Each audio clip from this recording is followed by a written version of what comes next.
Bonjour à tous, grâce et beaucoup de paix. Bienvenue dans une autre connexion IDE. Pendant ces jours où je serai ici en Floride, je vais faire quelques messages rapides car ils seront également traduits dans d'autres langues. Mais le thème d'aujourd'hui est pasteur, occupé.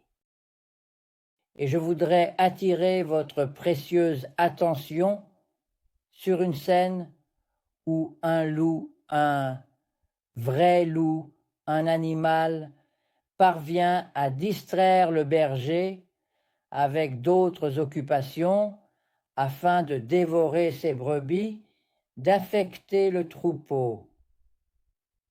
Poussé par son désir de chair pour assouvir son instinct. Eh bien, nous savons que si nous parlons d'un loup, un animal carnivore, il n'a pas cette capacité de distraire le berger, car il s'agit d'un animal irrationnel. Mais si nous parlons des pasteurs du troupeau de Dieu, et que ce loup est Satan, alors lui, il a cette capacité de distraire les guides, les pasteurs, qui prennent soin de leur troupeau avec d'autres occupations. Et j'ai remarqué, après avoir commencé à travailler dans l'œuvre missionnaire, cela en 1995, et durant les premières années où je travaillais ici en Amérique à implanter des églises, j'ai découvert cela.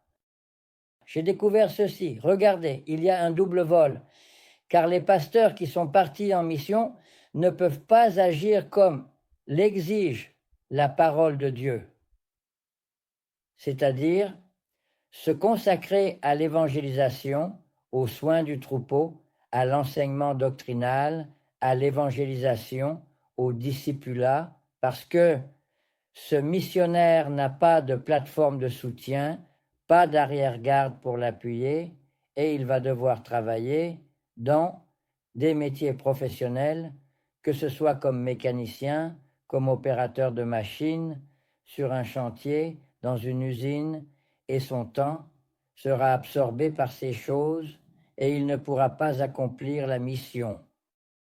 Un pasteur qui a quitté tout pour consacrer sa vie à la mission, mais qui ne peut consacrer que 2 heures par semaine à s'occuper d'un troupeau, c'est vraiment très peu. C'est pour cela que les résultats sont si médiocres. Mais d'un autre côté, j'ai découvert, je dis, regardez, le temps du missionnaire est volé par d'autres choses, y compris le mien. Cependant, j'ai remarqué que de l'autre côté, dans les églises du pays, où tout le soutien est donné et où les missionnes, où les pasteurs, je veux dire, ont du temps libre pour travailler pour le Seigneur. Satan les distrait avec d'autres choses, avec beaucoup de fêtes, beaucoup de constructions, beaucoup d'implications politiques, même politico-religieuses. Qui va prendre en charge la convention, qui va avoir la meilleure opportunité, qui va manipuler la meilleure influence, qui sera de mon côté, qui sera contre moi. Et c'est ainsi que le temps passe, tous les 4 ans, cela se renouvelle. Et les missions continuent d'être oubliées. Ainsi, l'un des plus grands problèmes aujourd'hui, pour l'œuvre missionnaire, et c'est pour cela que la mission de l'Église est dans les limbes. L'islam a dépassé l'Église, il l'a surpassée. Et le problème le plus grave est le suivant. Les pasteurs sont occupés à d'autres choses. Réfléchissez-y, partagez cela et changeons cette situation au nom de Jésus.